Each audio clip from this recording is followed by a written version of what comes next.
Tā var ļaut tāpat viņam skan. Bērndārs Saulīte.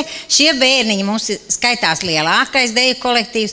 Mēs vienojamies kopā, mums ir 2 grupiņas, kuras ies šogad septembrī uz skolu lielākā daļa. 4. grupa, kur ir gandrīz visas meitenes un 2 puiši. Un 11. grupa, kur lielākā daļa puiši un dažas meitenes. Un tad mēs vienreiz gadā, braucot uz Pumpuru skolu, savienojamies kopā. Un mēs atšķirībā no tiem bērndārziem, kas gatavojas 2 gadus centīgi obligāto repertuāru, dejojam pilnīgi savas dejas, jo mums ir cita sistēma. Mums dejo visi bērni, kas nāk, mums nav izlasa tur pāri, labāks vai sliktāks. Mums viss ir labi.